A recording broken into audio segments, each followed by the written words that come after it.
अगला हमारा टॉपिक है सदिश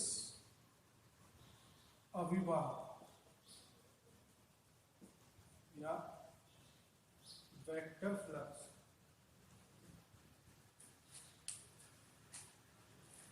इसमें हम समझें कि मान लीजिए एक डायरेक्शन में इस तरह से पानी का बहाव है और यहां हम एक फ्रेम रख दें तो इस फ्रेम में पानी के बहाव की दर को ही यहां पानी का फ्लक्स कहा जाएगा। अब यदि हम यहां कोई सदिश ले लें, मान लीजिए ये सदिश ले लिया हमने ए वेक्टर, ठीक है। अब इस सदिश का यूनिट समय में इस एरिया में से बहने की दर को ही इस सदिश का फ्लक्स कहा जाता है।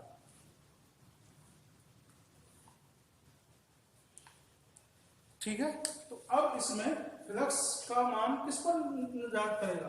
फ्लक्स का मान इस दोनों की डायरेक्शन पर निर्धारित करेगा। यदि इन दोनों की डायरेक्शन सेम है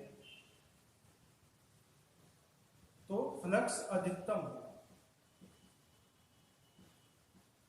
और यदि इनकी डायरेक्शन इस प्रकार से है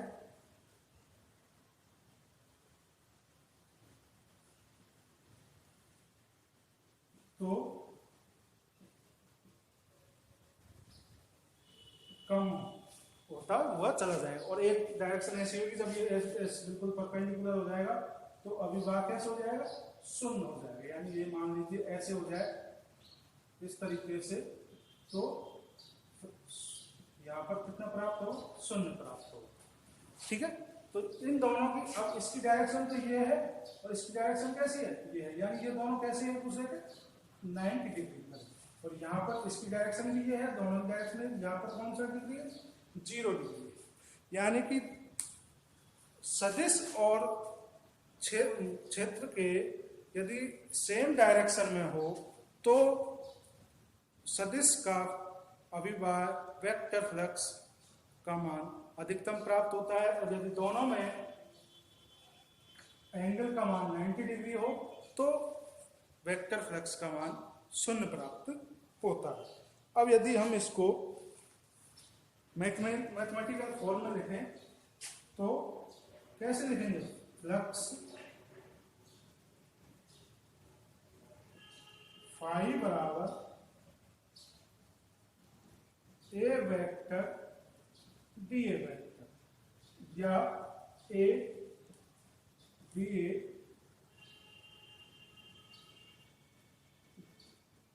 कॉस थीटा। यदि थीटा का मान 0 हो तो phi equal to A D A, ये डी ए है, और यदि थीटा इक्वल टू 90 डिग्री हो तो फाई का मान 0 का क्यों होगा? cos 90 equal to 0। ठीक है, तो ये एक मैथमेटिकल फॉर्म है। अब हम यदि हम टोटल किसी उसका फ्लक्स निकालना चाहें तो कैसे निकालेंगे?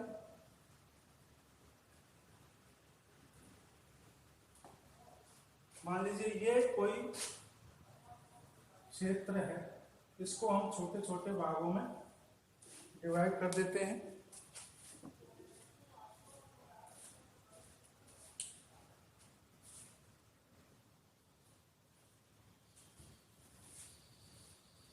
इसको हम इस प्रकार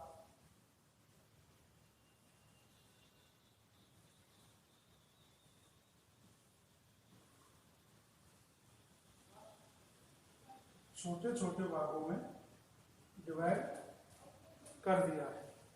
तो इस एक क्षेत्र का मान हम DA मान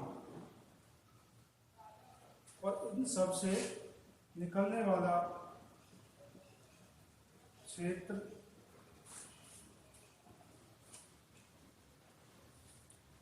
A हो,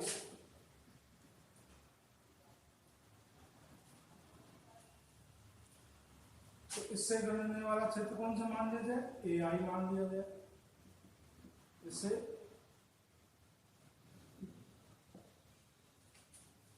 कैपिटल AI मान लिया जाए। तो हम इस एक में से निकलने वाले क्षेत्र का मान निकाल लें और उसका समाकलन कर दें तो पूरे फ्लक्स का मान निकल आएगा। तो फ्लक्स का मान हम निकालें समेशन AI डॉट DAI या दोनों AI होगा जिसको स्मॉल ले लीजिए,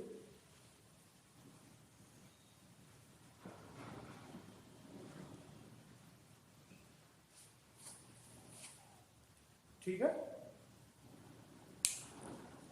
अब यदि ये I phi is equal to limit DAI tends to 0 dot,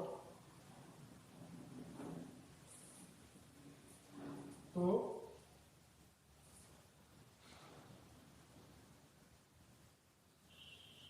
S is equal to A vector multiply DA vector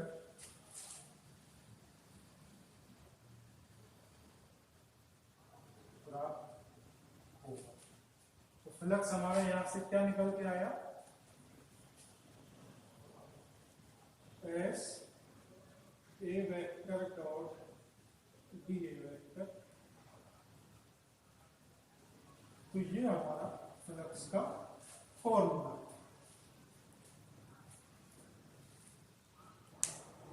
ठीक है। एक का हमने निकाल दिया, उस पर समेशन लगा दिया, समेशन पे लिमिट लगाई, तो ये किसमें समेशन पे लिमिट लगाने पर एक किसमें चेंज हो गया? समाकलन में चेंज हो गया। और समाकलन करने पर इस पूरे क्षेत्र का हम फ्लक्स निकाल सकते हैं। तो फ्लक्स आपको समझ में आ गया। फ्लक्स का ये है कि एक यूनिट समय में यूनिट क्षेत्र से गुजरने वाले सदिश के मान को ही फ्लक्स कहते हैं। उसे कैलकुलेट करने के लिए हम इस फॉर्मूले का उपयोग करते हैं, ठीक है।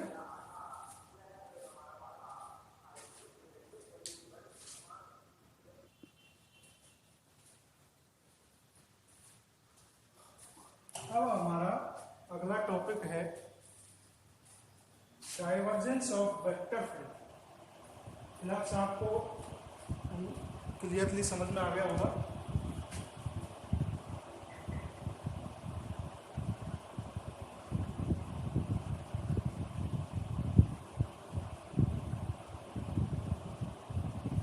डाइवर्जेंस ऑफ वेक्टर फील्ड, इसको हम DIV A वेक्टर से शो करते हैं। मान लीजिए कोई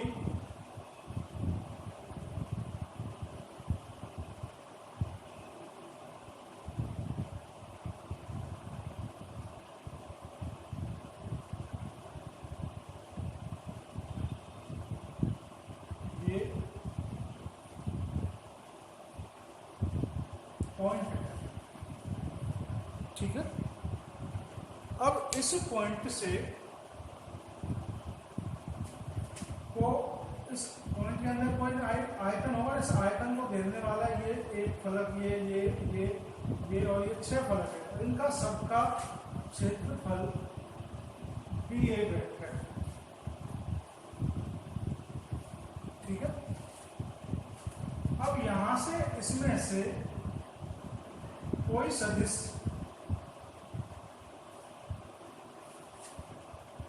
गुजर रहा है और इस जो ये क्षेत्रफल है ये एक BB आयतन को कैप्चर कर रहा है। इसके अंदर जो आयतन है उसका मान कितना है? इतना आयतन,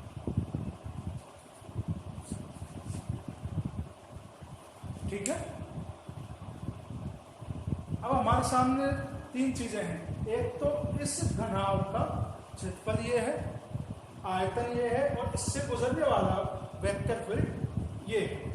तो डाइवर्जेंस की परिभाषा के अनुसार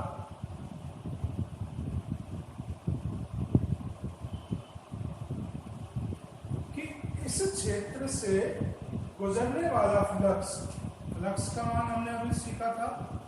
फ्लक्स का मान क्या था? ए वेक्टर डॉट बी, ये फ्लक्स है। ठीक है, इसको आप यहां भी लिख सकते हो। तो फ्लक्स बराबर हमारा ये आता है, अभी हमने सीखा था ए वेक्टर डॉट डी। ठीक है, अब इस फ्लक्स में इसके द्वारा परिवर्त यूनिट क्षेत्रफल को का भाग देने पर, इस क्षेत्रफल, इस आयतन का भाग देने पर, और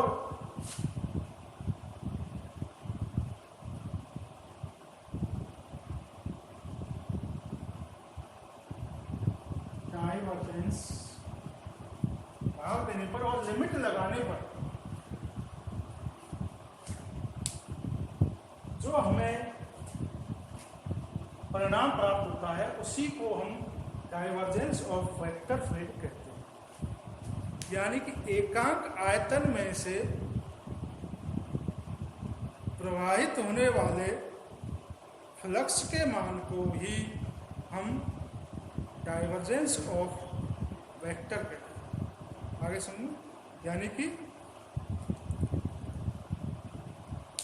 इस आयतन को, कौन से आयतन को? परिवर्त करने वाले क्षेत्रफल से गुजरने वाले फ्लक्स को, इसको ए भी लिख सकते हैं, तो ये इससे गुजरने वाला फ्लक्स है, को एकांक आयतन, एकांक आयतन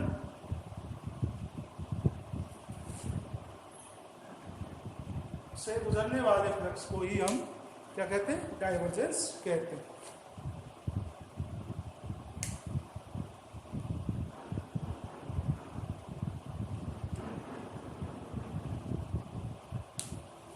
या फिर इस तरह से भी कह सकते हैं कि एकांक आयतन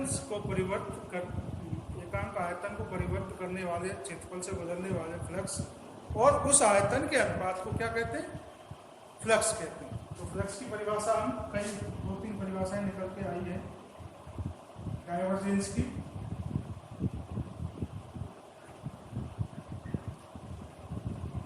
फ्लक्स अपॉन आयतन,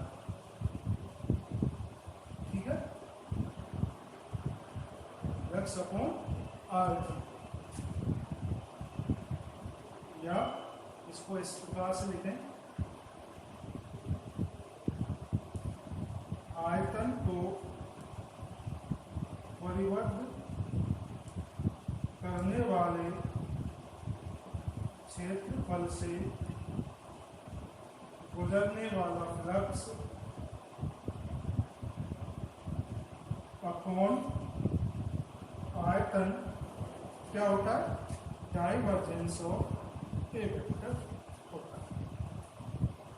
ठीक है, अब इसका हम गणितीय फॉर्म देखें 3 डायमेंशन निर्देशांकों के रूप में। तो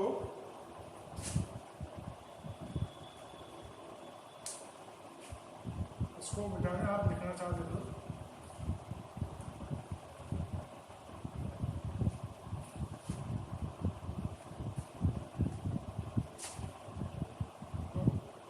डाइवर्जेंस ऑफ ए वेक्टर बराबर,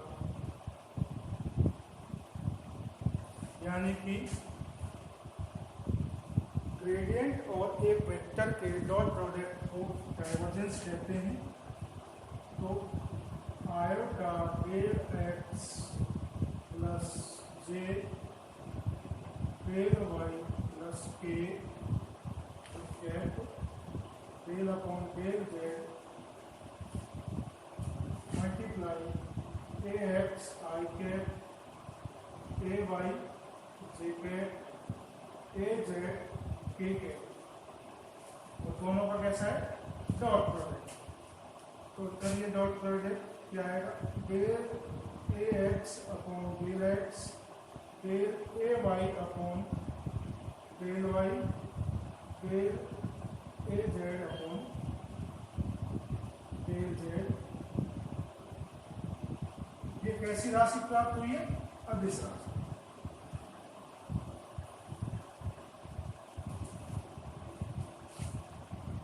ठीक है, कैसी राशि प्राप्त हुई, अदिश राशि प्राप्त हुई। तो डाइवर्जेंस ऑफ वेक्टर कैसा होता है, अदिश राशि। ये इसका निर्देशांकों के रूप में इसको इस प्रकार भी शो करते हैं। अब इसका मीनिंग क्या है डाइवर्जेंस का। डाइवर्जेंस का मतलब ये है कि किसी भी सदिश में कितना परिवर्तन हो रहा है। ये डाइवर्जेंस सदिश को क्या दिखाता है, परिवर्तन को दिखाता है। इसका फिजिकल सिग्निफिकेंस हम अभी देखें तो 3 कंडीशन हमारे सामने आती है।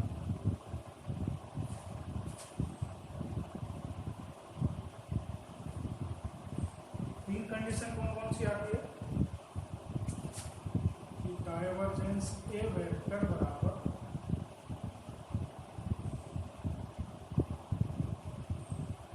पहली कंडीशन कि मान लीजिए ये ए वेक्टर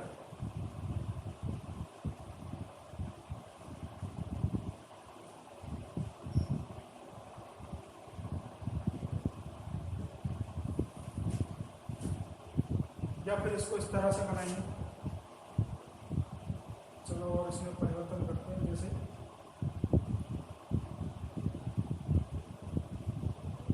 ये ए वेक्टर है,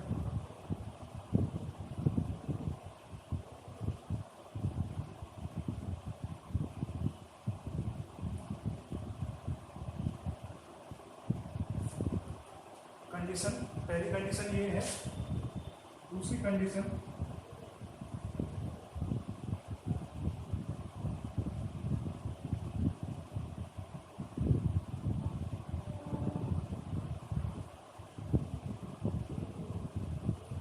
वेक्टर, और तीसरी कंडीशन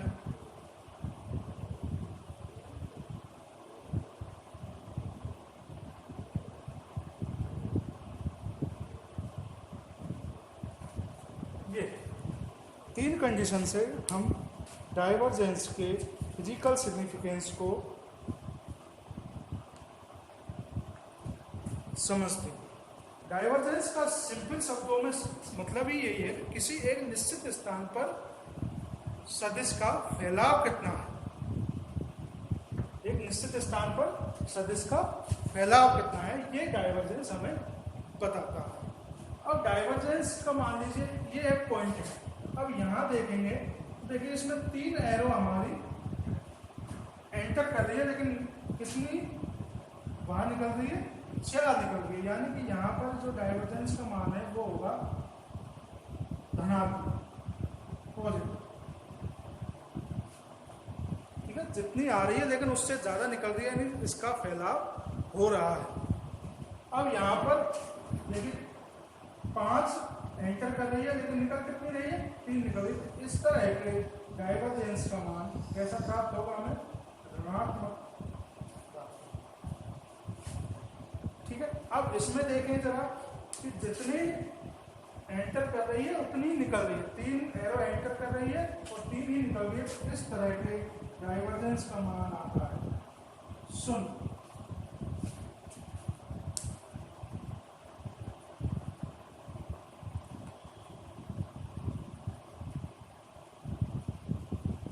और यानी कि धनात्मक का मतलब यानी कि इसमें कोई पॉजिटिव साइन को नहीं। यदि हम इलेक्ट्रोमैग्नेटिज्म के हिसाब से देखें तो इससे निकलने वाली बल, इससे बल रेखाएं या विद्युत चुंबकीय रेखाएं, विद्युत रेखाएं निकल रही है, जबकि इसमें कैसा डायरेक्शन मान सकते हैं, नेगेटिव, और इसमें प्लस या माइनस दोनों या फिर जीरो मान सकते हैं। इसमें कोई चार्ज उपस्थित नहीं।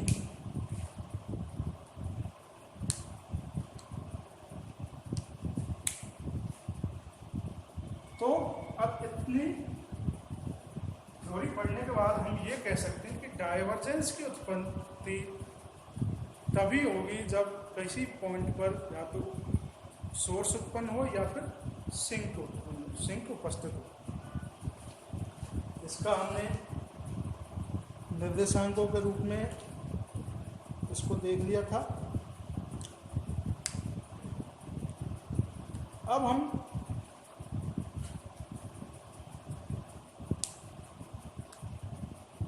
हमने पढ़ा था, ये आपके समझ में आ गया पॉजिटिव नेगेटिव, और यहां से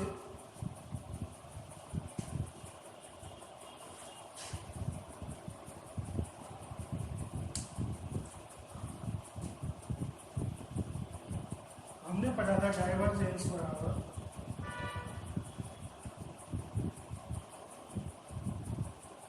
A P upon A vector, divergence है, तो D B upon S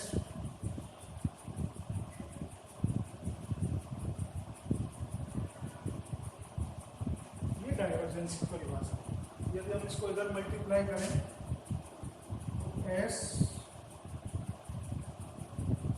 A vector dot D A vector बराबर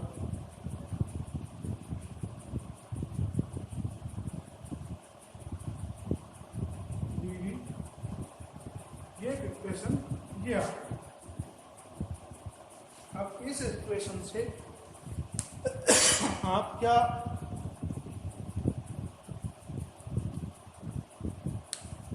समझ रहे हैं? देखिए जरा, ये हमारा एक सदिश वो समाकलन है।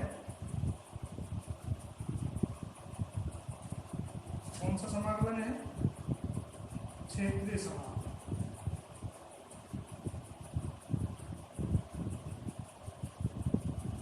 तो इसमें किसने चेंज कर दिया? आयतन। ये फॉर्मूला आपको याद रखना है, इसको हम आगे काम में लेंगे। ठीक, यानी ये वैल्यू हमें कहीं प्राप्त होती है तो उसकी जगह हम ये मान रख सकते हैं। ठीक है, तो अब अगला जो टॉपिक है हमारा छोटा सा, Gauss divergence theorem. Gauss divergence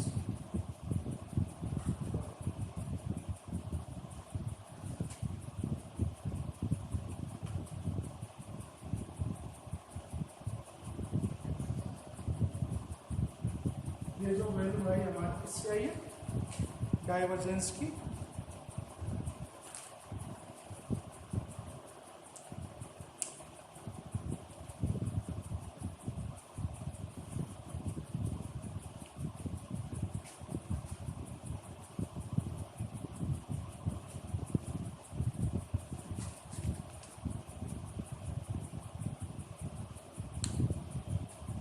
हमने अभी पहले ज्ञात किया था कि किसी भी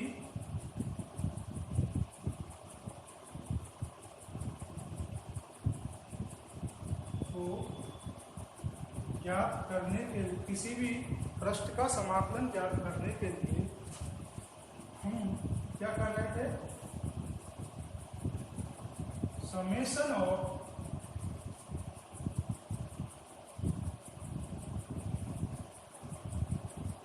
ए आई डी ए आई कर रहे हैं। ठीक है, और इसको हम क्या लिख सकते हैं?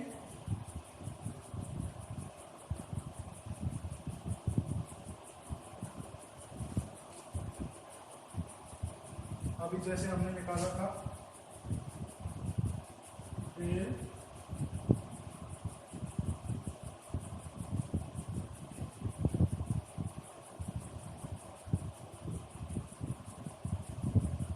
इसको हम ये लिख सकते हैं,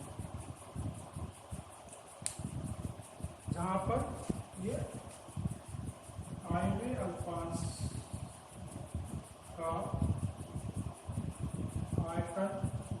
आई तथा क्षेत्र BAI।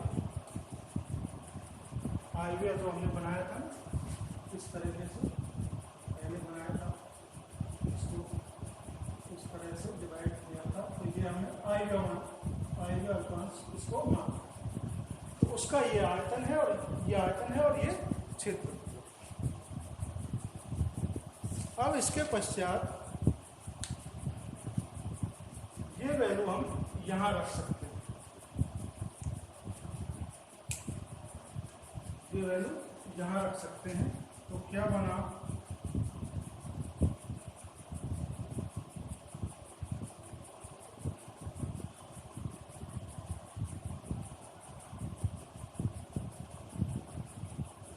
ये वैल्यू यहां रखेंगे तो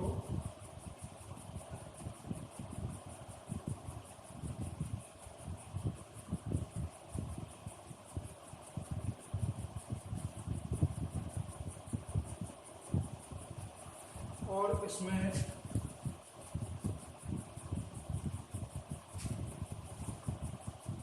लिमिट लगा दें, यानी कि DBI एक अल्पांश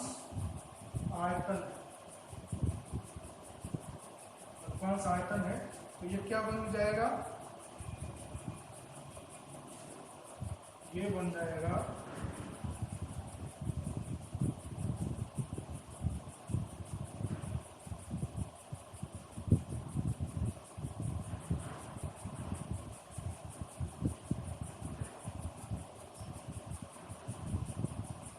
L vector into A vector D।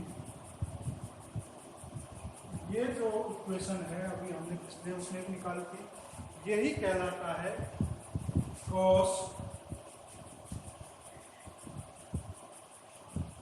Divergence सिद्धांत।